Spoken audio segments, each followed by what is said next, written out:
तो हेलो दोस्तों, Rahul Singh only study class में आपका स्वागत है। तो दोस्तों, आज हम बात करने वाले हैं हिस्ट्री बोले तो इतिहास इम्पोर्टेंट क्वेश्चन। तो मैं आपके लिए लेकर आया हूँ कम से कम 20 से 25 इम्पोर्टेंट क्वेश्चन।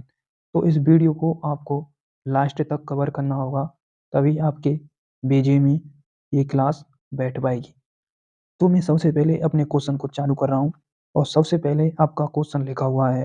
फर्स्ट क्वेश्चन है, इतिहास से रिलेटेड क्वेश्चन रहेंगे सभी। तो देखते जाइए, हितोपदेश के साहित्यकार कौन है। इसमें आपके लिए 4 ऑप्शन दे रखे होंगे। देखो 4 ऑप्शन कौन कौन से दे रखे हैं। तो देखो, सीधे सीधे बता देता हूँ। इसमें हितोपदेश के साहित्यकार वो हैं नारायण पंडित।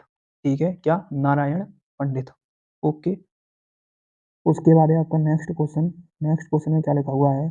नेक्स्ट क्वेश्चन में सीधे सीधे लिखा हुआ है, इतिहास के पिता किसको कहा जाता है। किसको, इतिहास के पिता किसको कहा जाता है। तो सीधी सीधी बता देता हूँ, इतिहास का पिता कहा जाता है हेरोडोटस को, ना कि सिकंदर को, ना कि प्लिनी को, ना कि पेरिप्लस को।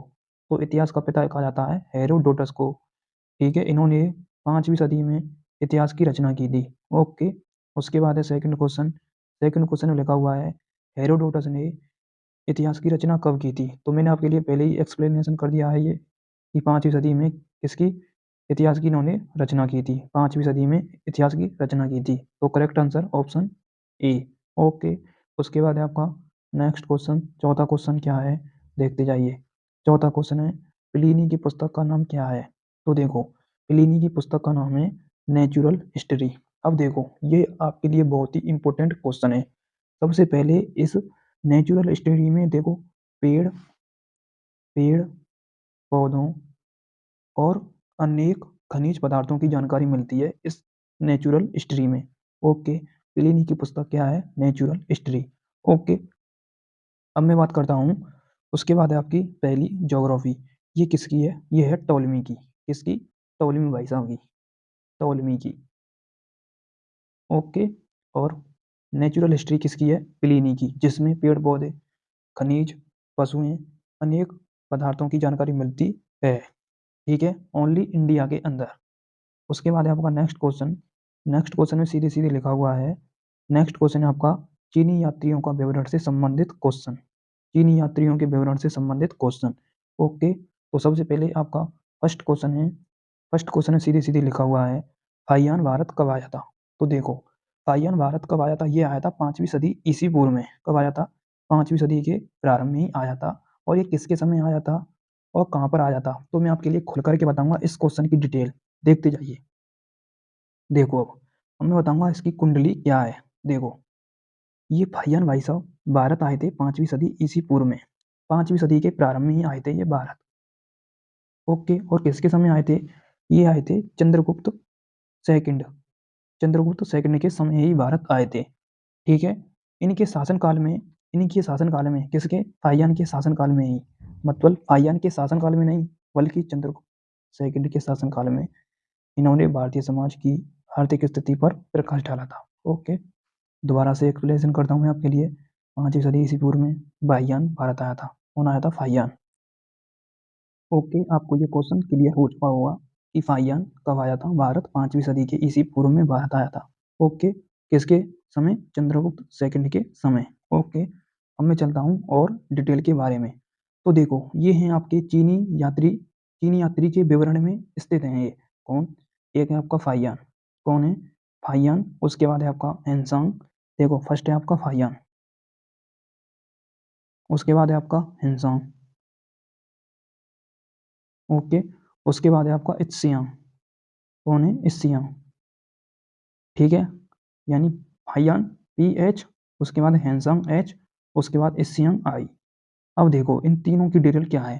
फाहियान आया था चंद्रगुप्त द्वितीय के समय। किसके समय, चंद्रगुप्त सेकंड के समय। कब, 5वीं सदी के ईसी पूर्व में। ओके। उसके बाद है आपका हेनसांग। हेनसांग आया था 7वीं सदी के प्रारंभ में ही। कब आया था, 7वीं सदी के प्रारंभ में कौन आया था, हेनसांग आया था। कौन आया था, हेनसांग। कब आया था, 7वीं सदी के प्रारंभ में। और किसके समय आया था, ये आया था हर्षवर्धन के समय। ठीक है। और इसकी रचना क्या है, यू की, यू की। ठीक है, यू की, सी यू की। किसकी रचना है ये, ये है हैनसांग की। ओके, उसके बाद है आपका एक और लास्ट, ये क्या लास्ट है आपका इस्सियांग। अब देखो, इस्सियांग आया था 7वीं सदी में, 7वीं सदी में, और ये 7वीं सदी के अंत में आया था।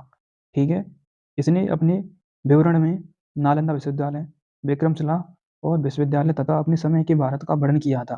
किसने? इस सियांग भाई साहब ने, जो कि 7वीं सदी के लास्ट में आया था। ठीक है, अब क्वेश्चन पर चलते हैं। क्वेश्चन में क्या लिखा हुआ है? फाहियान कब आया था भारत? तो फाहियान कब आया था भारत? ये आया था 5वीं सदी के प्रारंभ में चंद्रगुप्त सेकंड के समय। ठीक है, यहाँ तक क्लियर। उसके बाद हैनसांग 7वीं सदी के मतलब 5वीं सदी के प्रारंभ में आया था फाहियान। उसके बाद है हैनसांग 7वीं सदी में हर्षवर्धन के समय इसकी रचना सीयू की। उसके बाद इस्सियांग 7वीं सदी के अंत में। ओके, यहाँ तक क्लियर। अब चलते हैं हम नेक्स्ट क्वेश्चन की तरफ। नेक्स्ट क्वेश्चन है आपके अरब यात्रियों से संबंधित क्वेश्चन। अरब यात्रियों से संबंधित क्वेश्चन देखते जाइए। सबसे पहले आपका फर्स्ट क्वेश्चन सीधे सीधे लिखा हुआ है, महमूद गजनवी भारत कब आया? महमूद गजनवी भारत कब आया? 10वीं शताब्दी के शुरू में या 19वीं शताब्दी के शुरू में? 10वीं, 19वीं या 11वीं या 12वीं? तो ये आया भाई साहब 11वीं शताब्दी के शुरू में ही आ गया था। और ये किसके समय आया था? ये आया था महमूद गजनवी के समय। अब देखो, इसकी डिटेल मैं आपके लिए खोल करके दूंगा, वो भी अगले क्वेश्चन की तरह। देखो, पहले हम अगले क्वेश्चन को पढ़ लेते हैं और उसका आंसर जान लेते हैं। देखो, अगला क्वेश्चन कह रहा है आपका, तहकीक ए हिंद का अनुवाद अंग्रेजी भाषा में किसने किया था? ये किया था एडवर्ड सचाव ने। किसने किया था? ये एडवर्ड सचाव ने।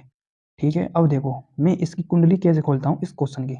देखो, सबसे पहले आता है आपका अरब यात्री अल बरूनी, या इसका नाम अबुरेहान भी कहते हैं इसे, अबुरेहान, अबुरेहान। ठीक है, अब देखो इसकी कुंडली कैसे खोलता हूँ मैं।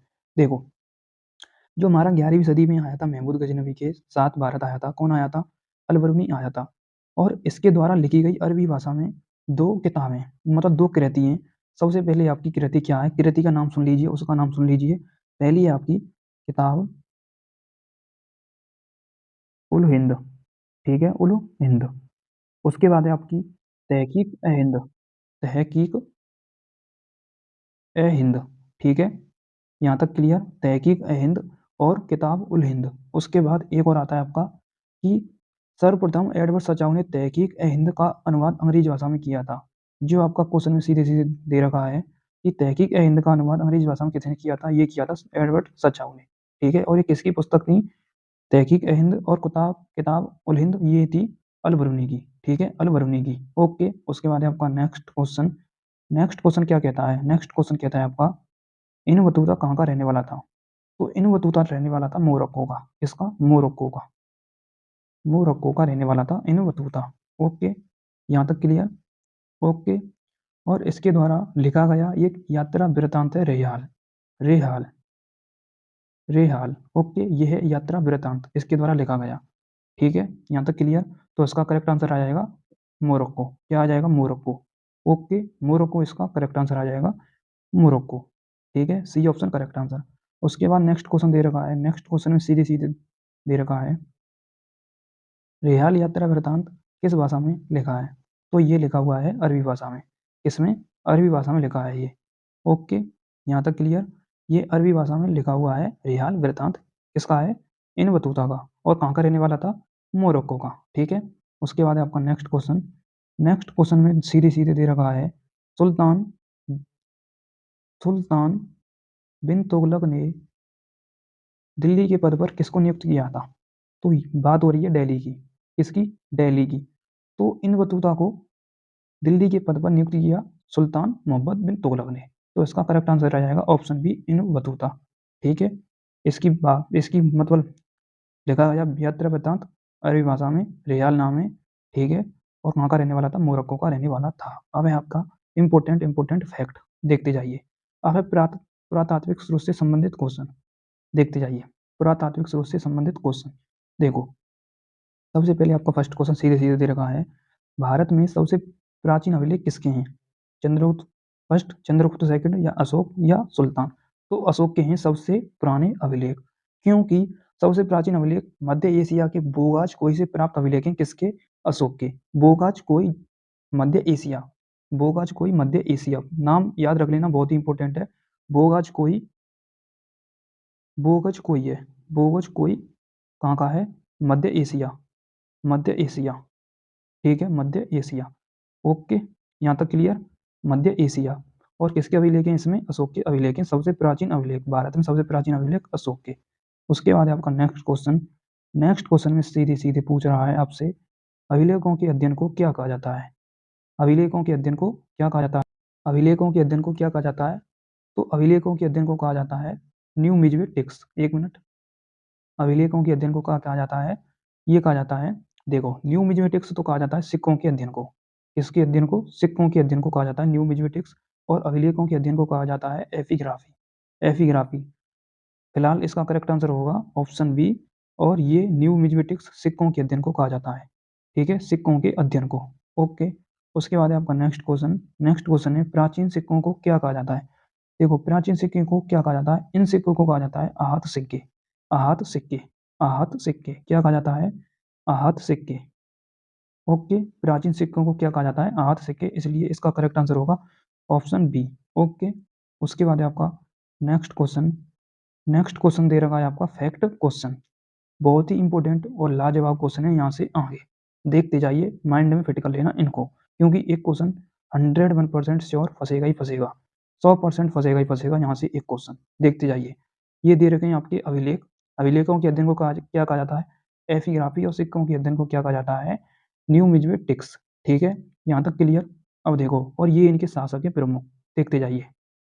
देखो, सबसे पहले आपका दे रखा है अभिलेख और शासक।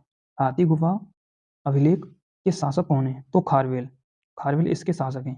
जूनागढ़ के रुद्रदामन, नासिक के गौतमी बलश्री, एहलको पुलकेशिन सेकंड, भीतरी स्तंभ के स्कंदगुप्त, मंदसौर के मालवा नरेश, यशोधर्मन। ठीक है, और प्रयाग स्तंभ के कौन है?